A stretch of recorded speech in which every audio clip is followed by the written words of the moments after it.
Video आपको दिखाते हैं। पहलगाम आतंकवादी हमले का भयावह वीडियो सामने आया है। पहलगाम में 22 अप्रैल को हुए हमले का वीडियो, जिसमें हथियारबंद आतंकी दिख रहे हैं। और तस्वीर आपकी स्क्रीन के ऊपर जरा गौर से और ध्यान से देखिएगा, आपको पता लगेगा कि किस तरह से इस पूरी घटना को अंजाम दिया गया। ये एक बड़ा पार्क था बाइसरान घाटी में, पहलगाम में, जहां पर आतंकी पहुंचे थे, उनकी तरफ से रेकी की गई थी। और उस समय की एक वीडियो है जो हम आपको दिखा रहे हैं। और इस वीडियो में नजर आ रहा है कि किस तरह से इस पूरी घटना को अंजाम दिया गया। दूर से किसी ने शूट किया है, बहुत सारे लोग दूर भी थे जो वहां से भाग गए। इस समय सोशल मीडिया बहुत भरा हुआ है, अलग अलग तरह के दावे किए जा रहे हैं कि कुछ लोग कह रहे हैं कि हम तो जाने वाले थे, हम नहीं गए। कुछ लोगों का यह भी कहना है कि वहां पर जो घोड़े वाला हमें लेकर गया था, हम बिल्कुल उस पार्क के बाहर पहुंच गए थे। जब गोलियों की आवाज सुनाई दी, हम समझ गए, और हमसे पहले जो घोड़े वाला था वो समझ गया, और एकदम से वो हमें वहां से लेकर निकल गया और हम वापस होटल पहुंच गए, तो हमारी जान बच गई। और दूसरी तरफ अगर बात करें तो इस वीडियो के सामने आने के बाद ये भी एक चीज है कि बहुत ही निर्मम हत्या की गई है लोगों की, ये कत्लेआम नरसंहार किया गया है वहां पर। और ये वीडियो बहुत कुछ बयान कर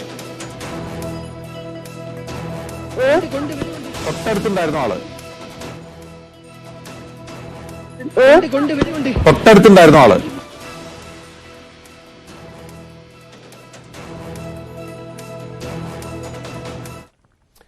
अगली खबर का रुख करते हैं। पहलगाम आतंकी हमले के विरोध में प्रदर्शनों का सिलसिला भी लगातार जारी है। पूरे देश में गुस्सा नजर आ रहा है इस हमले के खिलाफ, पाकिस्तान के खिलाफ, आतंकियों के खिलाफ। दिल्ली में पाकिस्तान उच्चायोग के बाहर भी प्रदर्शन किया गया। पहलगाम आतंकी प्रदर्शन के विरोध में यह प्रदर्शन था, और तिरंगे झंडे लेकर लोग वहां पर पहुंच गए और जबरदस्त बवाल वहां पर भी होता हुआ नजर आया। पहलगाम आतंकी हमले के विरोध में यह प्रदर्शन किया गया, नारेबाजी की गई। लोगों का गुस्सा इस समय पाकिस्तान के ऊपर फूट रहा है कि पाकिस्तान में बैठकर भारत विरोधी जो गतिविधियां हैं उनको अंजाम दिया जा रहा है, या उनकी प्लानिंग की जा रही है, साजिशें की जा रही हैं, ट्रेनिंग दी जा रही है आतंकियों को, और उसके ऊपर पाकिस्तान लगाम लगाए। पाकिस्तान का अपना ही तर्क है, हमेशा की तरह वही पुराना राग की इस बार भी, कि हमारा कोई लेना देना नहीं है। लेकिन पाकिस्तान के आर्मी चीफ की स्टेटमेंट अपने आप में बयान करती है कि आखिर क्या कुछ हुआ।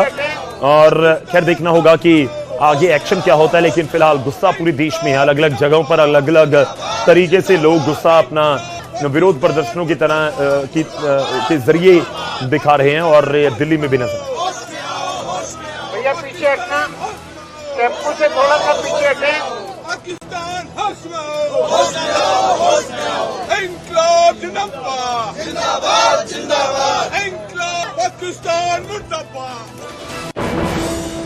और इस तरह के कुछ प्रदर्शन अटारी वाघा सरहद पर भी नजर आया। अटारी वाघा बॉर्डर के ऊपर कांग्रेस की तरफ से प्रदर्शन किया गया। आतंकवादी हमले को लेकर पाकिस्तान के खिलाफ ही नारेबाजी की गई। कांग्रेस के नेता हैं, पंजाब कांग्रेस के नेता राजकुमार वेरका, पूर्व मंत्री हैं, उनकी तरफ से प्रदर्शन था, वो भी प्रदर्शन में शामिल हुए। कांग्रेस का प्रदर्शन था। पहलगाम हमले को लेकर लोगों में आक्रोश है, हाथ में कांग्रेस के झंडे लेकर जो पहलगाम की विक्टिम्स हैं उनके प्रति सांत्वना प्रकट की जा रही है। डर तो देखिए हर किसी को है, जिसके जहन में भी ये बात आती है कि बिने नरवाल, शुभम, ऐसे 27 लोग हैं जिनकी जान चली गई, उनको गोली मार दी गई, उनके परिवार के सामने, उनकी पत्नी के सामने, परिवार के अन्य सदस्यों के सामने। तो अपने आप में एक आप कह सकते हैं कि स्थिति तो ऐसी थी जो भयावह वहां पर बनी हुई होगी। और इस बीच गुस्सा लगातार जारी।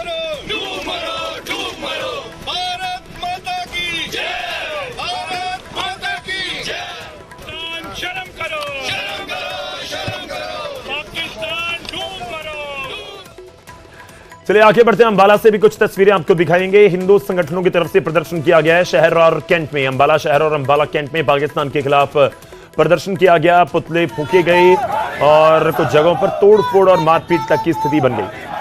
निकालसन रोड और राय मार्केट में 2 दुकानें जबरन बंद करवाई गई।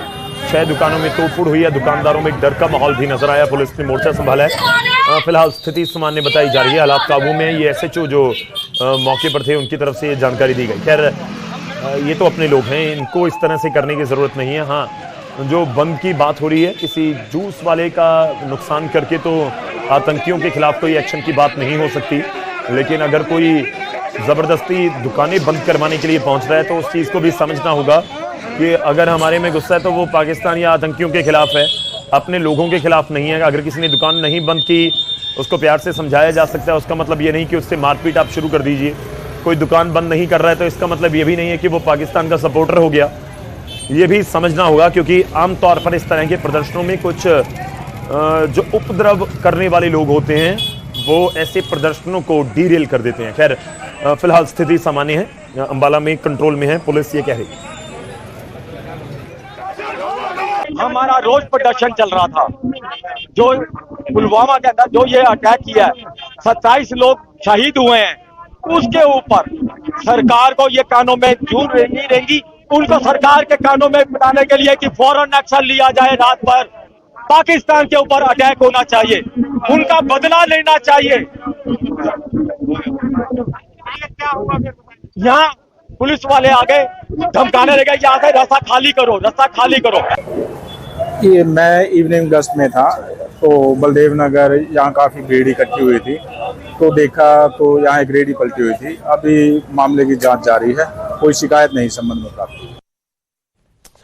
तो प्रदर्शनों का सिलसिला जारी है, लेकिन इस बीच सवाल यही है कि अब इस पूरे मामले में आगे का एक्शन क्या होगा। और उससे भी बड़ी बात यह है कि इस तरह की घटनाएं ना हो, क्योंकि 2019 में हुई, उससे पहले भी हुई और छिटपुट घटनाएं पहले भी होती रही हैं, लेकिन यह बड़ा हमला था। इस तरह की घटनाएं ना हो, इसके पूरी तरह से रोक का कोई ना कोई फॉर्मूला सरकार को, आर्मी को, एजेंसीज को, इंटेलिजेंस को निकालना ही होगा। चलिए आगे बढ़ते हैं और अब बात गौतम गंभीर की। पहलगाम हमले के बाद अब भारतीय क्रिकेट टीम के हेड कोच गौतम गंभीर को जान से मारने की धमकी मिली है। पूर्व क्रिकेटर को ISIS की ओर से एक ईमेल मिली जिसमें बस 3 शब्द लिखे हैं, आई किल यू।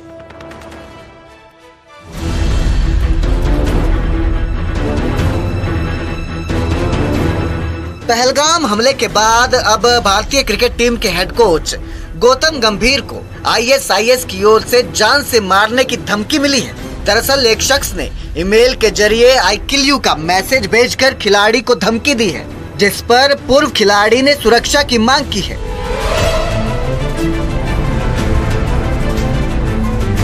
बाईस अप्रैल को गौतम गंभीर को 2 बार ईमेल के जरिए धमकी मिली, एक दोपहर के समय तो दूसरी शाम को। दोनों मेल्स में सिर्फ 3 शब्द लिखे गए थे, आई किल यू लिख के भारतीय क्रिकेट कोच को जान से मारने की बात कही गई। हालांकि गौतम गंभीर ने इस मामले के संबंध में दिल्ली के राजेंद्र नगर पुलिस स्टेशन में 23 अप्रैल को FIR दर्ज करवा दी और अपने परिवार की सुरक्षा की मांग की। बता दें कि ये पहली बार नहीं जब गंभीर को इस तरह की धमकी मिली हो। पहले भी नवंबर 2021 में पूर्व क्रिकेटर को ऐसे धमकी भरे मेल मिल चुके हैं।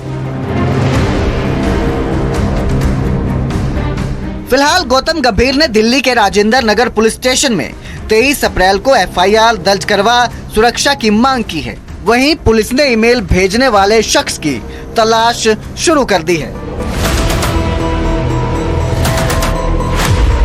उधर इस सब के बीच गंभीर ने ट्वीट कर पहलगाम में मारे गए लोगों को श्रद्धांजलि देते हुए लिखा, मारे गए लोगों के परिवारों के लिए प्रार्थना कर रहा हूं। जो इसके जिम्मेदार हैं उन्हें इसकी कीमत चुकानी पड़ेगी।